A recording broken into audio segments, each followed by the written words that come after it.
ایک مرتبہ صحابہ رضی اللہ عنہم کے درمیان بات چلی کہ بہترین عورت کیا ہے۔ سید علی رضی اللہ تعالیٰ عنہ بھی تشریف فرما تھے۔ جب نبی علیہ السلام نے پوچھا کہ علی بتاؤ بہترین عورت کیا ہے، انہوں نے کہا اے اللہ کے حبیب صلی اللہ علیہ وسلم میں ابھی آتا ہوں۔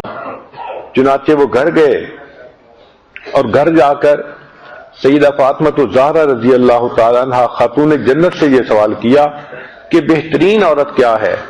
انہوں نے کہا کہ بہترین عورت وہ ہے جو نہ خود کسی غیر محرم کو دیکھے اور نہ کوئی غیر محرم اس کو دیکھ سکے۔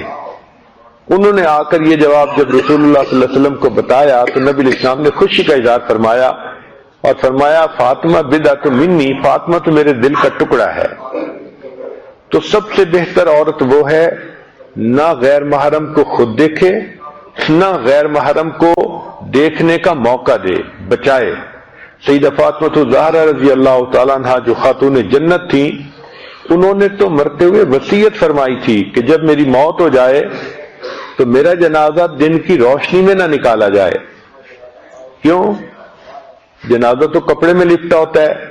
فرمانے لگی اس لیے کہ اگرچہ کپڑے میں لپٹا ہوتا ہے مگر دیکھنے والوں کو قد قامت کا، موٹاپے کا پتہ چلتا ہے، اور میں یہ بھی نہیں چاہتی کہ غیر مردوں کو میرے بارے میں اتنا ہی پتہ چلے، اس لیے میرا جنازہ رات کے اندھیرے میں نکالا جائے اور مجھے فوراً دفن کر دیا جائے۔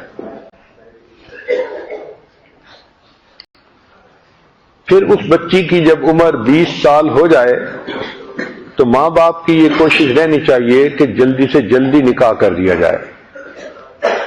جیسے ہی جوڑ کا خامن ملے بچی کا فوراً نکاح کر دینا چاہیے، شادی کر دینی چاہیے۔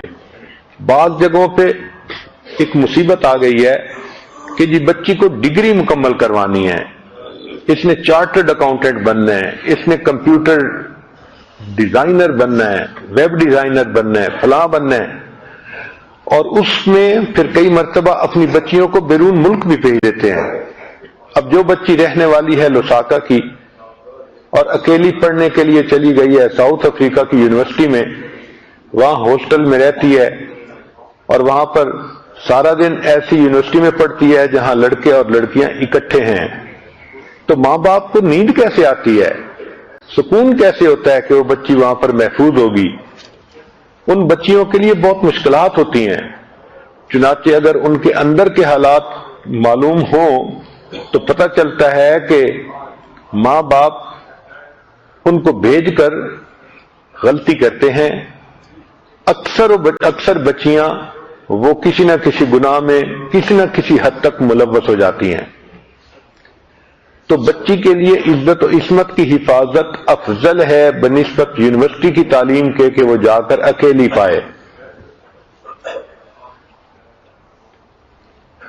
ہمارے مشائخ نے لکھا ہے کہ عورت یا تو خامند کے پاس محفوظ ہوتی ہے یا پھر عورت قبر میں محفوظ ہوتی ہے۔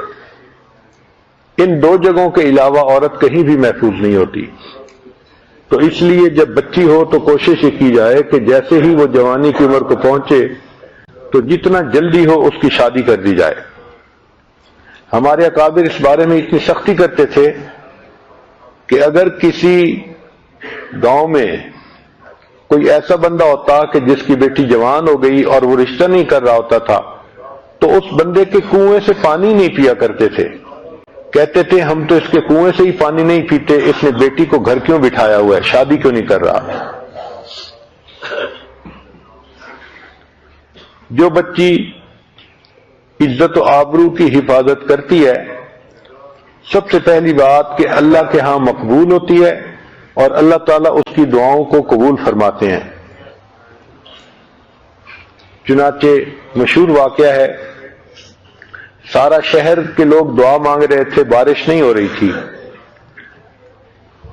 ایک نوجوان لڑکے نے اپنی والدہ کی چادر پکڑ کے دعا مانگی، اے اللہ میں اس ماں کا بیٹا ہوں جس نے زندگی میں کبھی زنا کی بدکاری نہیں کی، میری اس پاک دامن ماں کا واسطہ بارش عطا فرما۔ اللہ نے فوراً بارش عطا فرما دی۔ ہمارے ہاں بھی ایک خاتون گزری ہے جس کی دعائیں بہت قبول ہوتی تھیں، اس کا نام پڑ گیا تھا بی بی پاک دامن. تو پاک دامنی کی وجہ سے اللہ تعالیٰ اس کی دعاؤں کو رد نہیں فرماتے تھے. پھر جو بچی اپنی عزت و ناموس کی حفاظت کرتی ہے عام طور پر اس کی ازدواجی زندگی بھی بڑی کامیاب ہوتی ہے. شریعت کا فیصلہ ہے الطیبات للطیبین، پاک عورتوں کے لیے پاک مرد ہوتے ہیں. الخبیثات للخبیثین، خبیث لڑکیوں کے لیے خابیث لڑکے ہوتے ہیں. یعنی اگر خباثت ہوگی تو خامند بھی ویسا ہی ہوگا، نیکی ہوگی تو خامند میں بھی نیکی ہوگی. تو ایسی بچی جو اپنی عزت و آبرو کی حفاظت کرنے والی ہو اس کی ازدواجی زندگی بھی ہمیشہ بہت اچھی گزرتی ہے. ایک بات ذہن میں رکھیں، خامند اپنی بیوی کی ہر غلطی کو معاف کر دیتا ہے، کردار کی غلطی کو معاف نہیں کرتا. پیسے کا نقصان ہو جائے، کوئی اور کوتاہی ہو جائے، جو بھی غلطی ہو خامند یقیناً معاف کر دیتا ہے، مگر بیوی کے کردار کی غلطی کو خامند معاف نہیں کرتا. تو اس لیے جو بچیاں اخلاقی غلطی کر بیٹھتی ہیں پھر ان کو اکثر و بیشتر طلاق ہو جاتی ہے. تو کامیاب ازدواجی زندگی کے لیے پاک دامنی کی زندگی بہت اہمیت رکھتی ہے. اور جو پاک دامن عورت ہو قیامت کے دن اللہ اس کا اکرام فرمائیں گے، کیونکہ حدیث پاک میں ہے کہ جو لوگ پاک دامنی کی زندگی گزاریں گے اللہ تعالیٰ قیامت کے دن ان کو عرش کا سایہ عطا فرمائیں گے. تو دیکھو دنیا میں بھی عزت ملی اور آخرت میں بھی عزت ملی. اور بدکاری کی زندگی گزارنے سے دنیا میں بھی ذلت ملتی ہے اور آخرت میں بھی ذلت ملتی ہے. دنیا میں ذلت تو یہ کہ جب لڑکی سے کوئی ایسا گناہ ہو جو اخلاقی طور پر ہے تو اس پہ تانا بھی ہوتا ہے، اس کے ماں باپ پہ بھی تانا دیا جاتا ہے.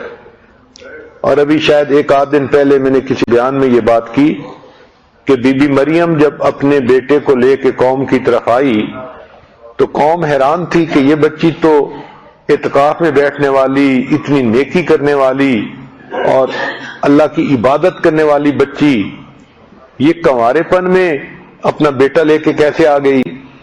تو انہوں نے کہا یا اخت ہارون، اے ہارون کی بہن، ما کان ابوک امرأ سوء، تمہارا باپ بھی بدکار نہیں تھا، وما کانت امک بغیہ، اور تمہاری ماں بھی بدکار عورت نہیں تھی. تو دیکھو بات مریم سے کرنی تھی لیکن بات کرتے کرتے انہوں نے بھائی کو بھی لپیٹ لیا اور ماں باپ کا بھی تذکرہ کر دیا. تو لڑکی سے جب بھی کوئی ایسی غلطی ہوتی ہے تو اس کی خاندانی عزت پہ حرف آتا ہے، ماں باپ کی بدنامی ہوتی ہے. تو لڑکی کو اس کا احساس کرنا چاہیے کہ جس ماں باپ نے اتنی محبت سے پالا پوسا رکھا گھر میں، یہ بڑے ہو کر ان کی عزت بڑھانے کی بجائے کہیں ان کی زندگی بھر کی عزت کو خاک میں نہ ملا دے.